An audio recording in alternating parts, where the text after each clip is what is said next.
Oh guys, I'm excited. Hello people, this is my 6-week postpartum update.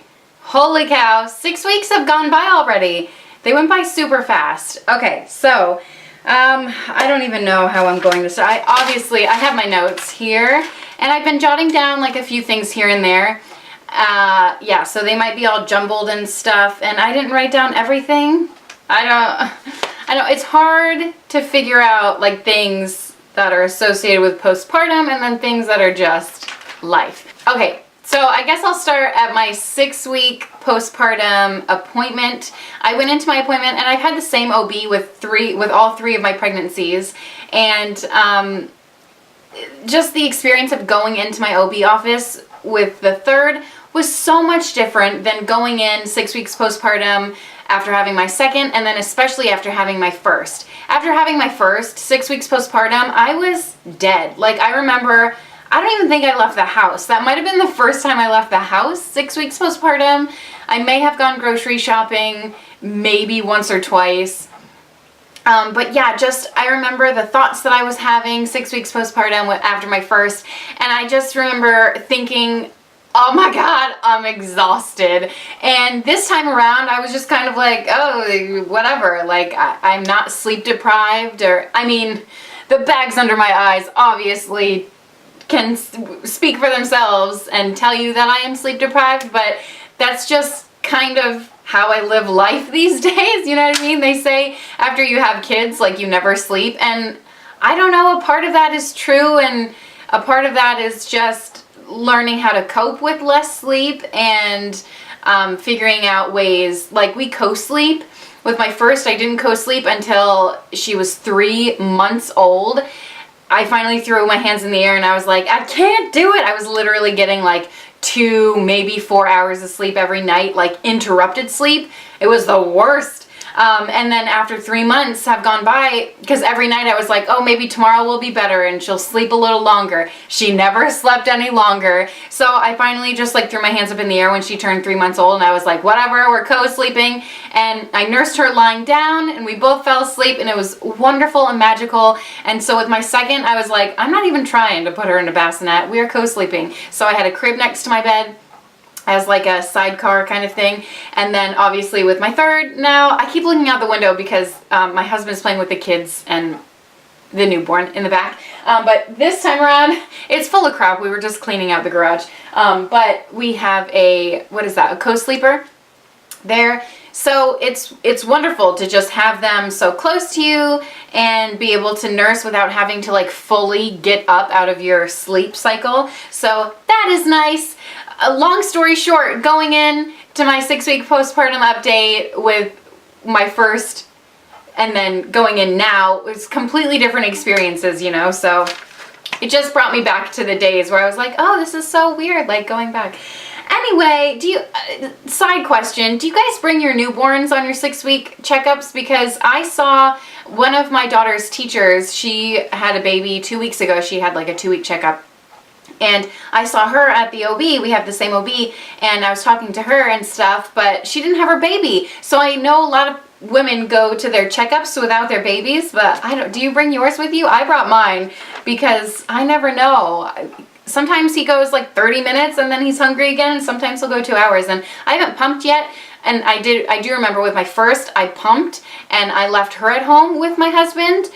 With my second, I was like, whatever, I'll just bring her with me. And then the same with this time. I was like, I'm not dealing with pumping and all of that stuff that, you know, all of the pressure that comes with pumping, and having to use the milk and freeze it, and should I freeze it or should I keep it in the fridge because we might need it soon. And I remember having to dump so much of my breast milk down the sink because we didn't use it, and I was like, what? This is liquid gold. Why am I dumping this down the sink? And then I stopped pumping for a really long time unless like I knew I was going somewhere and I was like, oh, okay, I'll pump and leave it in the fridge. And I know a lot of people keep freezer stashes, and I've always wanted to do that. I don't know, I've never had the motivation to do that because I'm always like, you know, I'm blessed enough to have the opportunity to like work from home and always be near my son. or daughters in the past. Okay, anyway, we're like 20 minutes into this video. I haven't told you anything about postpartum life. Okay, weight. At 1 month postpartum, oh crud, I didn't do the math. I just wrote down what I was. Let me do the math real quick in my head. And by real quick, I mean, this might take me 30 minutes and I need a pencil. How much did I gain? 42 pounds? Okay, honestly, don't know how to do the math because I don't remember how much I gained. I can kind of guess. I think I gained 42 pounds, maybe 41. So I might be off a little bit on my math, but I'll type it somewhere so you know. I'm not doing anything to lose the weight. Breastfeeding is the only calorie burner I have these days, and I was cleared to start working out, but I've told you in the past, I don't plan on going back to the gym. I mean, I can do like light workouts and stuff like that, but side note, I want to tell you so many side stories. I started doing yoga, like really, really light yoga, like 2 or 3 weeks postpartum with my first, and it was such a bad experience because I bled until I was like 9 weeks postpartum. So I vowed to never like start working out early again because I was like, obviously I was not ready to start my light workouts, but yes. So this time around, I'm not doing anything. And then I will start going back to the gym when he is 8 weeks old, after he gets his shot, so I can bring him to the nursery and then work out while he is safe in his vaccination bubble. And yes, I vaccinate. I think, I don't know, maybe I'm in the minority these days, but I feel like I would rather vaccinate my kids. My oldest, she had pneumonia. There is a pneumonia vaccine. It has to be prescribed to you, it blows my mind.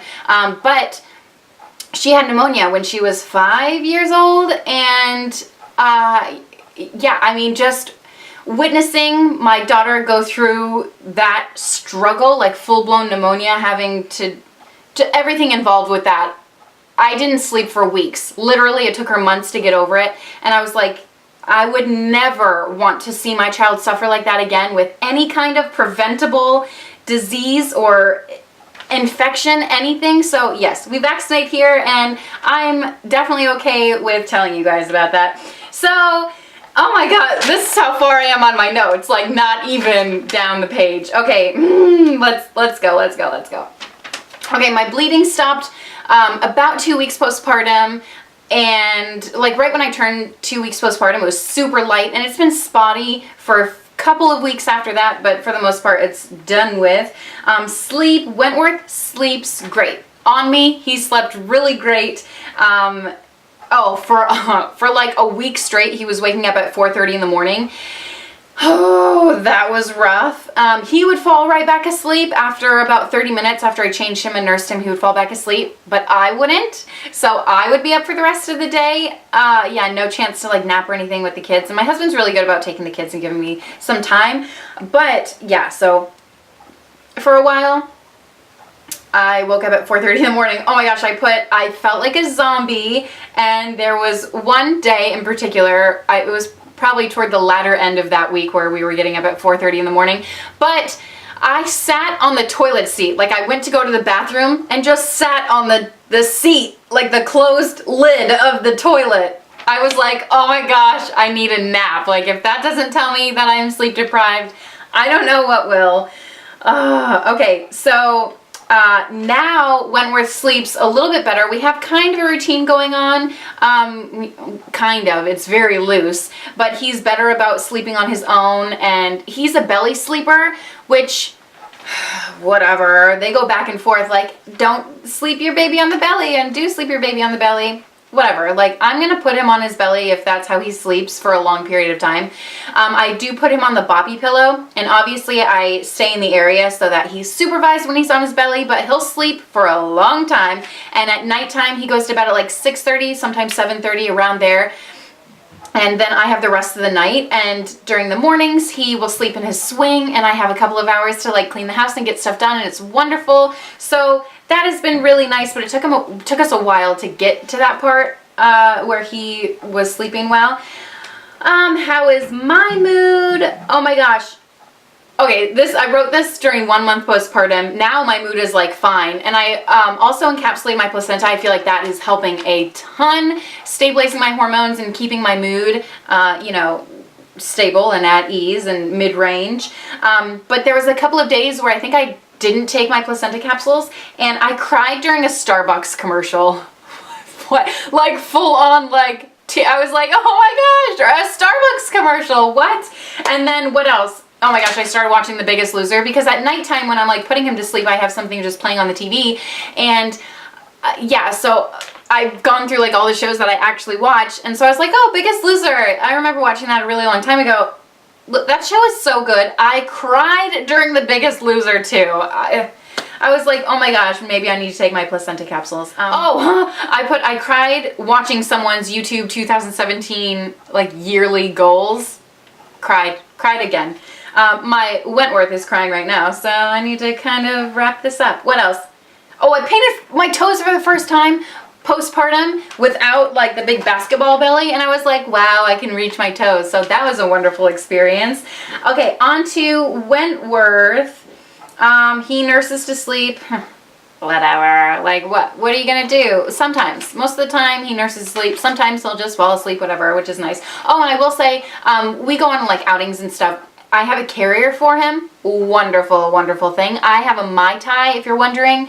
I also have a sling that I don't really like. He doesn't really like it. Ergo, I don't like it. But I have a Mai Tai, which we both really enjoy. I also have an Ergo with a newborn insert. Hate it. Hate it. I don't like it. Maybe I'm not using it right with the newborn insert, but I don't like it. It comes like up to, like basically covers my face, that newborn insert, because you're supposed to keep the baby high, and then the newborn insert comes like this much higher. It's ridiculous. What else? Oh, Wentworth had a runny nose for a while, which kind of sucked because, you know, babies, they need to breathe out of their mouths because they eat with their, they need to breathe out of their nose because they eat with their mouths closed. And so that was rough for a couple of days, and I was using the booger sucker, and I have one of those like ones that you like suck with your mouth and it has the tube. But first, like I lost like the little end tip that goes into his nose, so I haven't been able to use that yet. What else? Oh, we're in cloth diapers full time now. Sometimes he pees out of them or like poop runs out of them. I think my cloth diapers are just old and I need to revamp them. I don't know what's going on. Let me know if you're a cloth diapering mama. Give me some tips and stuff.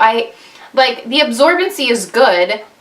I put in a couple of inserts and for the most part we're all good, but it's just sometimes when like the poop, especially the poopy diapers, because it's like it's the breast milk poop and it's just you know, smells delicious. What else? I put cloth diaper full time.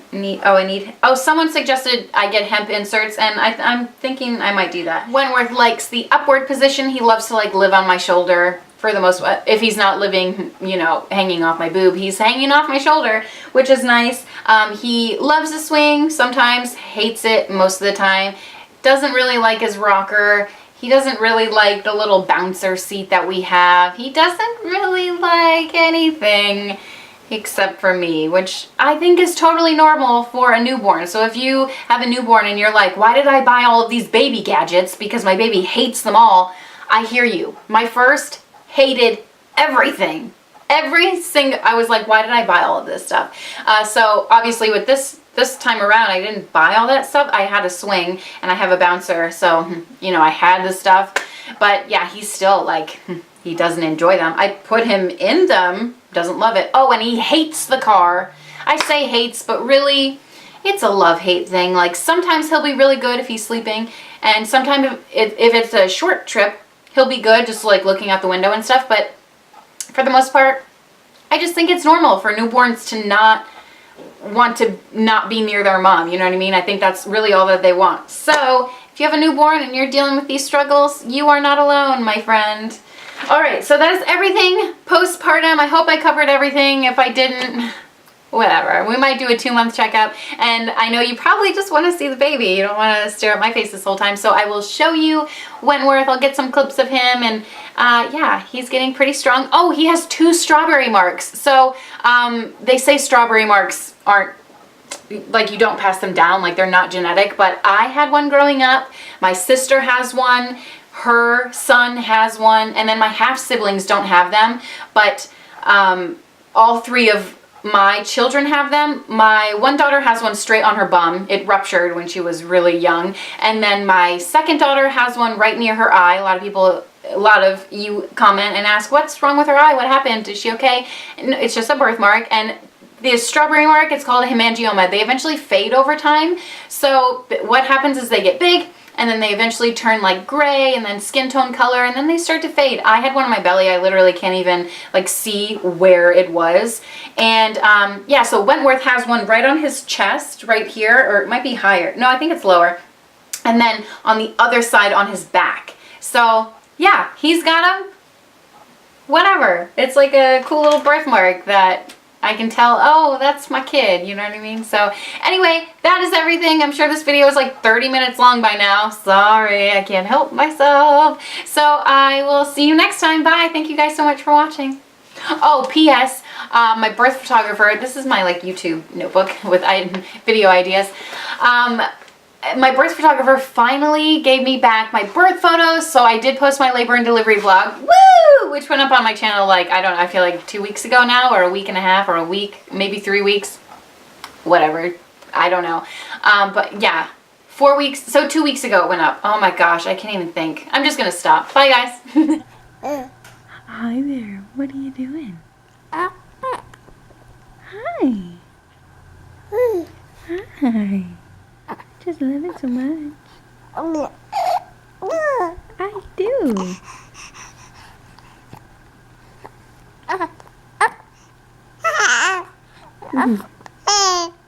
Yeah. I'm just a hungry boy. A very hungry boy. Look how big I am. I'm super big. Yeah.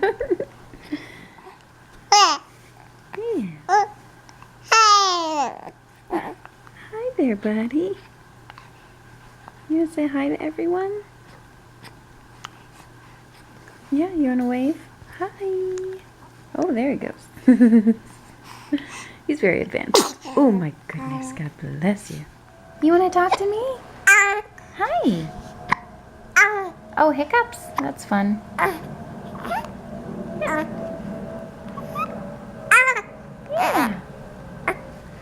What are you trying to look at? Hi there. Yeah.